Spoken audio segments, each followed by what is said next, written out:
I'm gonna run and never stop. I work all my life just to win you. Surrender my good life for bad. To find you, I'm gonna drive a lonesome man. I call that a bargain, the best I ever had. Okay, I'll calm down. The best I ever had. Okay, will you introduce yourself to the world for me, please? Surely, Willie. My name is Clarence Amos Gardner Jr. Mm-hmm. I'm a North American Negroid. Yeah. From the little nice quaint town of Evanston, Illinois, which is just north of Chicago. You're kidding me. Straight goods. So when did you come up here? Well, I came here in the year of 1971. Okay. What were you? I wasn't a draft dodger. I actually went in for 1970 to take my induction physicals. The Vietnam War was going on strong at that point. I went and took my physical. Yeah. And I took my mental thingy and all that. Yeah. And then about a week later, my mom said, "Junior, your draft card's here." And I went, "Oh, dread, oh no." I got my draft card and they said I was 1Y. And the 1Y was a psychological deferment. They said I was not sick. Tell me the story. What happened? I don't know what happened, I guess. You know what happened. I don't know what happened. But didn't you go to the doctor? Well, I went to the doctor to take my physical for my exam. Like everybody has a draft physical that they take to see if they're up to snuff to go and fight and hold a weapon and stuff. And he deemed me not well. Yeah, he said I was psychologically unfit for service. So how did you feel about that? Well, I felt kind of whoop-de-doo. I didn't want to go to Vietnam and pop a cap in somebody's behind. No kidding. So what happened? You started heading up here. Well, I kept playing music, and I was a pretty mixed, happy fellow and stuff like that. But one of my best friends left town. I played music with, and I still played music and that. But then he came back to town and said, "You got to check out this place where I just was. If you think you like playing music here, you really like playing music where I just was." And I said, "Isn't that so?" So I told my mom, I says, "Mom, I'm going to Canada." She says, "Well, you better dress warm. There's bears up there." I says, "Yeah, okay." Did you know that it was untrue? Well, I didn't know. I mean, everything that we heard about Canada down in the States was just like, Sergeant Preston in the Yukon and igloos and polar bears and all sorts of stuff. So I thought it was going to be like totally cool and stuff like that. Yeah. Which it didn't turn out being whatsoever. Yeah. What months did you arrive? I got here in July of 71. Right, so it was a nice summer day. Very nice, yeah. Yeah. And so, what have you been doing in the past 20-odd years? Well, I worked in the film industry as a security guard. I was an IATSE 891 fellow for a while and worked on a couple of Highlander shows and stuff like that. And the money was good in that, but I also got to play a bit of music. And I got in a country and western band when I was here. Very starting off just to see what the vibe was and that. And I had gotten a rock and roll band when I was here, which was very nice. And got in a blues band and got in a punk band. So you've been playing lots of music? I was playing lots of music for a time.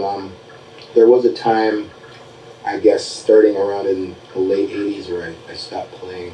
I didn't play as much, it seemed. There weren't that many places to play. But I used to play music a lot in Vancouver in the late 70s and early 80s. A lot of the cabarets that had exotic dancers had bands backing the exotic dancers up.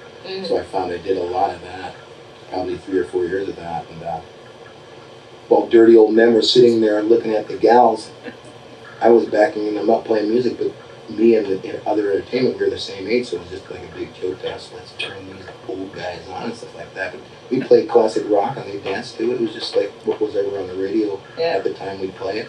Yeah. And yeah. Then I got in a cover band, and we filled the van up with all sorts of gear, lights and stuff. We were going to be the next rock stars, and we'd go with the Sam Hill out of town and play and drink lots of beer. And so where are we right now? Like, I noticed your shirt, your hat.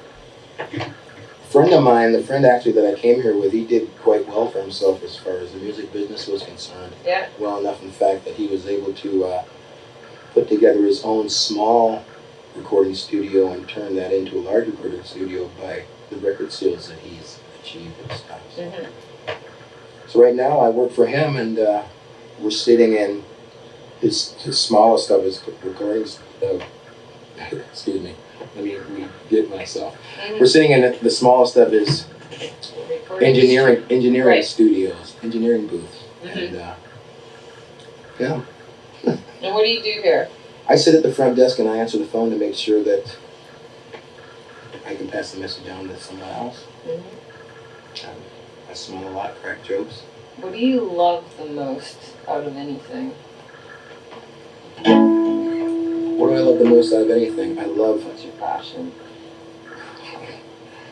What do I love the most out of anything? What's my passion? My passion is to be as honest as I possibly can at certain times, and then as dishonest as I possibly can at other times.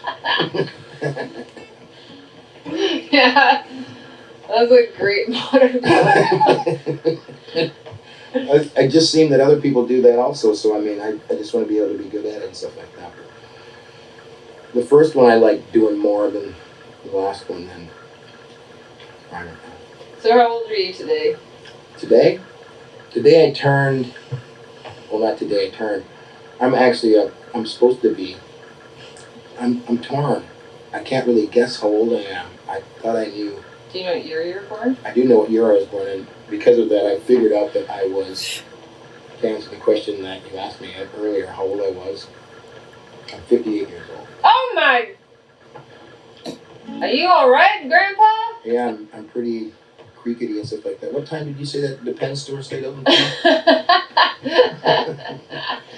So, my age is telling on me, actually. I've had 2 strokes for crying out loud. yeah, Yeah. and brain aneurysm. Yeah. So, what in your 50, did you say 9? 8. 58. 58 years of life. Yes. Tell me, what's the answer? The answer is to allow people to be who they're supposed to be, and if it's a good way, and you can give them any assistance, then provide that assistance. Mm-hmm. And ideally, others will do the same for you. That's the way to get along.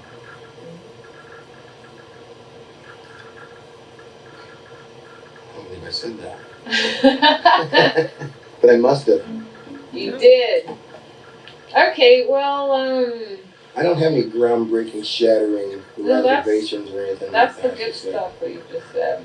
It makes sense to me, and it's allowed me to stay on this planet still. It's funny, you know, I used to live a song because I don't have a guitar pick. I'm Yeah. screwed up. It's called You Know, I think.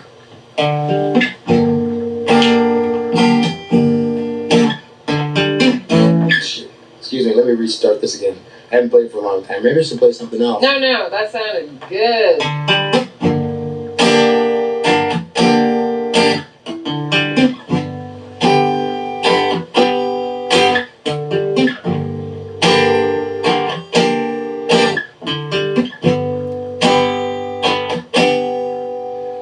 You know that if you break my heart, I'll go, but I'll be back again.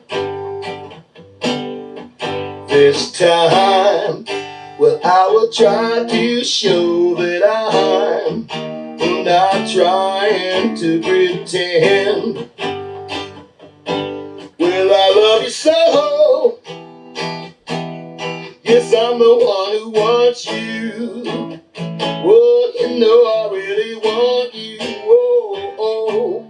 Oh no, and you could find better things to do, or than to break my heart again. This time, well, I will try to show that I'm not trying to pretend. Why? Oh, I know I thought you realized that when I went away from you, I thought you would be true. I wasn't for a big surprise.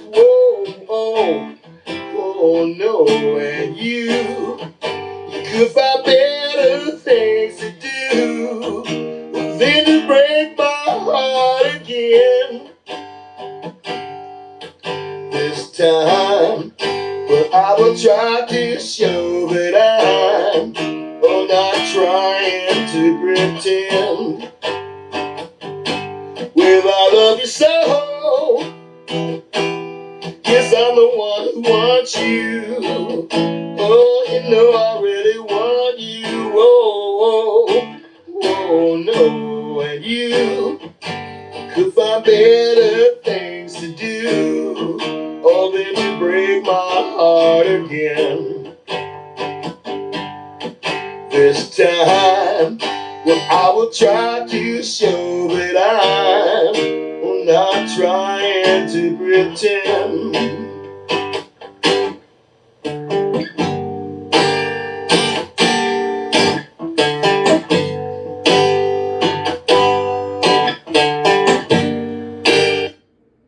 No. They wouldn't want that way towards them, so I don't appreciate that way towards me, and I don't try to put that way out towards others.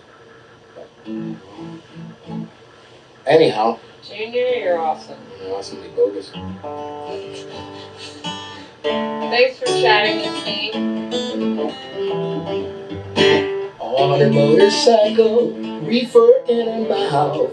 Hair is blowing northwards and the bike is going south. Well, every time I look at her, you know she is my dream. Fast talking, easy walking, motorcycle Irene. Yeah.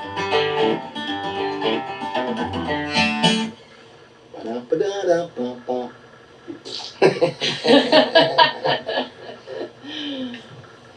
What a corny interview I am. He's awesome, hey?